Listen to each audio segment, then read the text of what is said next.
Have you ever felt truly seen by someone? I don't mean a casual glance. I mean a look that seems to bypass your face, your clothes, your carefully constructed personality, and peers directly into the quiet, hidden center of who you are. When it happens, the entire atmosphere in the room shifts. It's a moment of profound, unspoken recognition. This is not an accident. It is a signal from the deepest part of the human psyche. Today, we are going to explore the unconscious confessions that people make without ever saying a word. We will learn to read the subtle, powerful language of the soul, a language the conscious mind often tries to deny. This journey is guided by the work of the great psychologist Carl Jung, who understood that what we repress in our words, we reveal in our actions. This is not about learning tricks to see if someone likes you. It is about learning to see the soul's truth when it is trying to make itself known. Part 1. Why they act so strange around you. Think of that person in your life whose entire demeanor changes the moment you appear. Their posture shifts, their voice finds a different rhythm, their carefully maintained composure develops a subtle crack. You can feel it, even if you can't explain it. This is not your imagination. Jung would explain this as the stirring of the shadow. The shadow is the part of our unconscious where we hide everything we don't want the world to see. Our insecurities, our vulnerabilities, our raw and unpolished desires. For the most part, we keep the shadow hidden. But a powerful, authentic attraction acts like a sudden light shone into a dark corner. It doesn't just illuminate your best features, it illuminates their hidden self. This makes them feel exposed, and that exposure leads to strange, contradictory behavior. They might laugh too much or fall completely silent. They might become clumsy or nervous, their hands not knowing where to go. These are not signs of disinterest. These are the tremors of a profound inner event.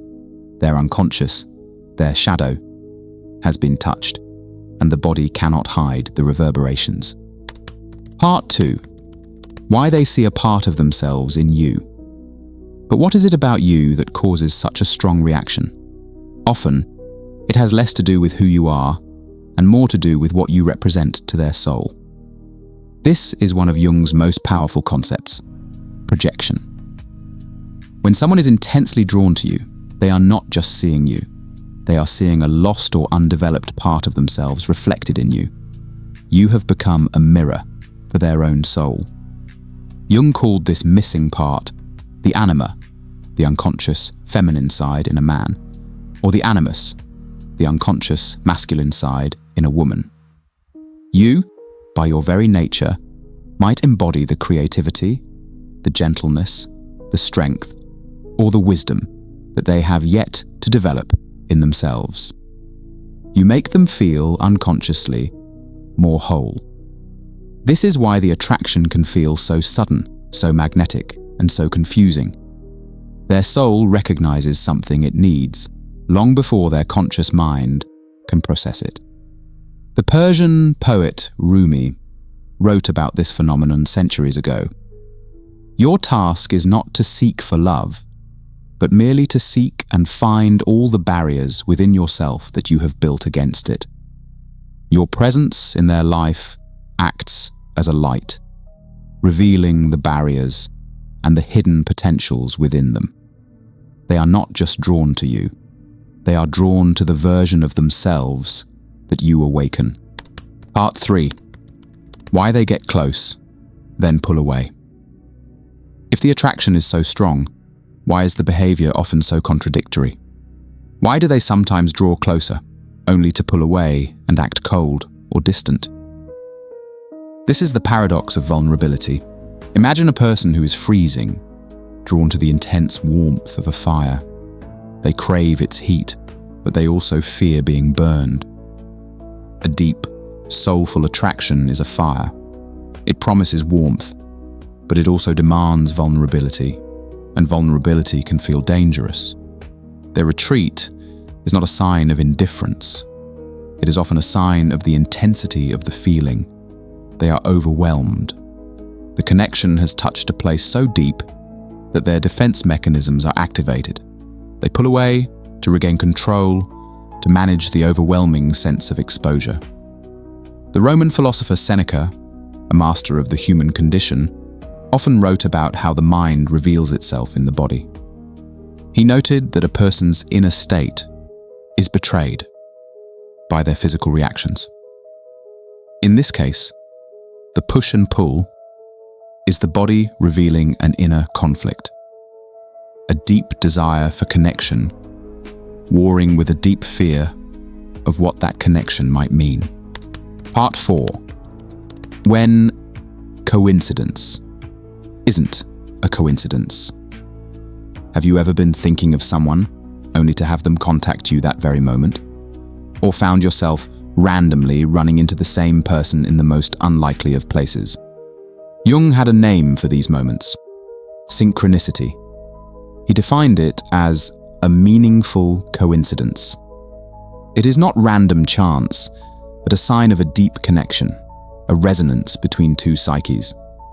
When a person feels a profound, unconscious pull towards you, their soul begins to navigate toward yours. Their unconscious mind will subtly guide their choices, leading them to the coffee shop you happen to be in, or prompting them to bring up the niche topic you were just thinking about. This isn't a conscious strategy.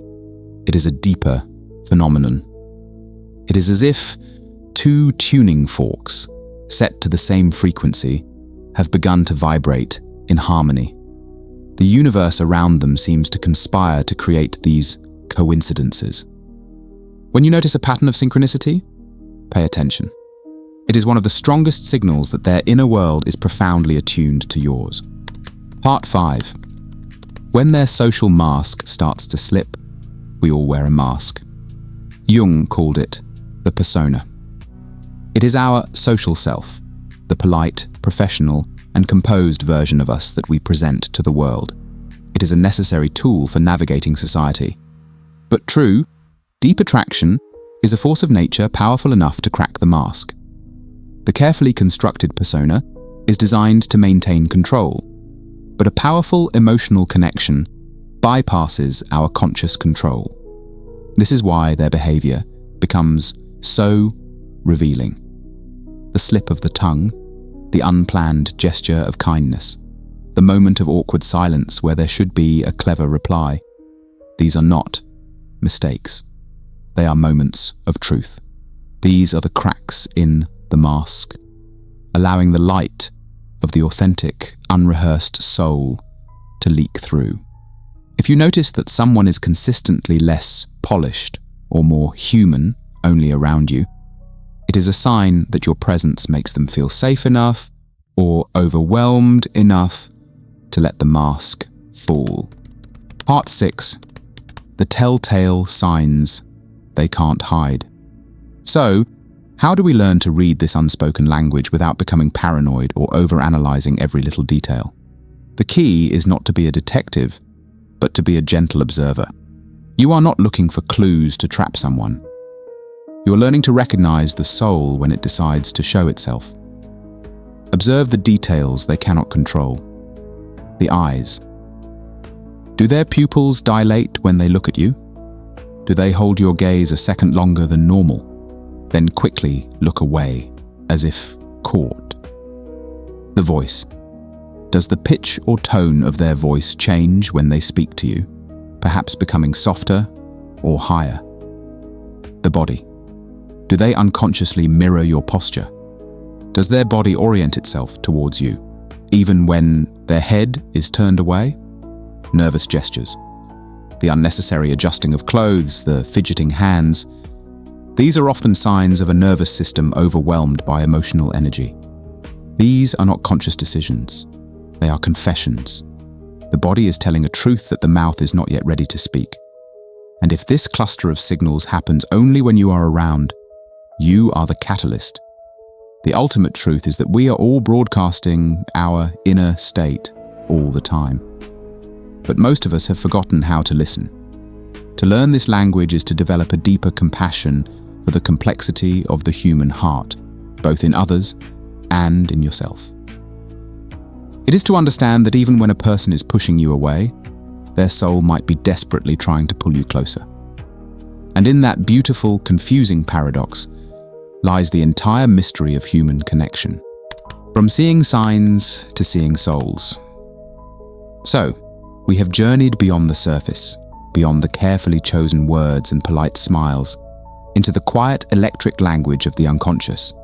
We have learned to see the cracks in the mask, to understand the paradox of push and pull, and to recognize the soul when it is trying to make itself known.